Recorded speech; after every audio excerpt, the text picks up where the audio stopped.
Assalamualaikum warahmatullahi wabarakatuh. Bertemu lagi dengan Ibu Siska Mitmarisanti, guru mata pelajaran IPS di kelas 8. Apa kabar anak ibu semua? Mudah-mudahan kalian semua sehat-sehat selalu. Baiklah anak ibu semua, pada pertemuan kali ini kita akan membahas tentang ASEAN dan pengaruh perkembangan ilmu pengetahuan, teknologi serta ekonomi. Adapun tujuan pembelajaran kita pada pertemuan kali ini, kita ingin mengetahui pengaruh perkembangan ilmu pengetahuan dan teknologi serta ekonomi di wilayah negara ASEAN dan interaksi negara ASEAN karena pengaruh iptek dan ekonomi tersebut. Baiklah, kita masuk ke tujuan pertama, ASEAN dan pengaruh perkembangan ilmu pengetahuan dan teknologi. Iptek, ilmu pengetahuan dan teknologi, berpengaruh terhadap berbagai aspek kehidupan manusia, yaitu berguna untuk mempermudah aktivitas manusia antara lain di bidang transportasi dan komunikasi. Pertama, teknologi transportasi. Transportasi adalah kegiatan memindahkan manusia dan barang dari satu tempat ke tempat lain. Alat transportasi terbagi atas transportasi darat, transportasi laut, dan udara. Ada yang tradisional dan ada yang modern. Sarana dan prasarana transportasi seperti jalan, jembatan, dermaga, pelabuhan, terminal, bandara, rel memerlukan banyak lahan di wilayah negara ASEAN. B. Teknologi komunikasi. Komunikasi artinya interaksi manusia dalam bertukar informasi. Teknologi komunikasi mengalami kemajuan sepanjang zaman. ASEAN memanfaatkan teknologi komunikasi dalam berinteraksi, baik dalam menggunakan gadget ataupun laptop. Pengaruh perubahan ruang terhadap kehidupan ekonomi di ASEAN. Kerjasama antar negara ASEAN di bidang ekonomi antara lain adalah kegiatan ekspor dan impor. Dengan adanya teknologi transportasi dan komunikasi, jarak dan lautan bukan lagi kendala.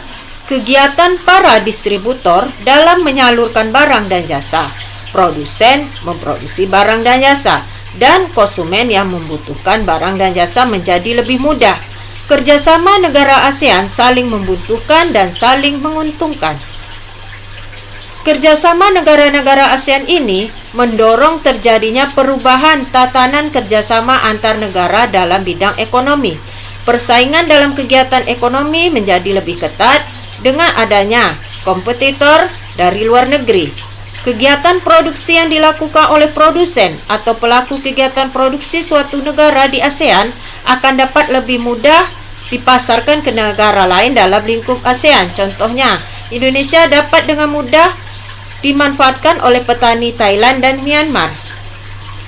Selanjutnya, contohnya kemudahan distribusi sangat menguntungkan pelaku kegiatan ekonomi dan memungkinkan mereka mendapatkan keuntungannya lebih besar. Kegiatan distribusi lebih identik dengan pergerakan barang dan jasa antar negara. Kegiatan ekspor dan impor menunjukkan adanya interaksi antar ruang negara yang satu dengan negara lainnya. Kegiatan produksi dan distribusi bertujuan memenuhi kebutuhan masyarakat sebagai konsumen. Konsumen adalah pengguna barang atau jasa yang telah diproduksi oleh produsen dan didistribusikan oleh distributor. Contoh lainnya, produk elektronik Singapura dapat lebih mudah diperoleh oleh masyarakat di negara ASEAN. Kerjasama ASEAN menjadikan proses distribusi menjadi lebih jauh jangkauannya. Barang atau jasa yang dihasilkan oleh produsen sampai ke tangan masyarakat atau konsumen melalui distributor. Perkembangan teknologi transportasi dapat memperpendek jarak dan waktu yang dibutuhkan untuk mendistribusikan barang dan jasa sampai ke tangan konsumen. Lautan luas tidak lagi menjadi penghalang untuk mendistribusikan barang dan jasa. Demikianlah pembelajaran kita pada pertemuan kali ini. Jadi dapat kita simpulkan bahwa dengan adanya iptek, ilmu pengetahuan dan teknologi, dapat mempermudah masyarakat di negara-negara ASEAN di bidang transportasi dan komunikasi, dan adanya kegiatan ekonomi yaitu berupa produksi, distribusi, produsen, distributor, dan kita sebagai konsumen mempermudah mendapatkan barang dan jasa dan memperluas jangkauan pasar sehingga lebih menguntungkan bagi negara-negara ASEAN. Terima kasih, selamat belajar. Assalamualaikum warahmatullahi wabarakatuh.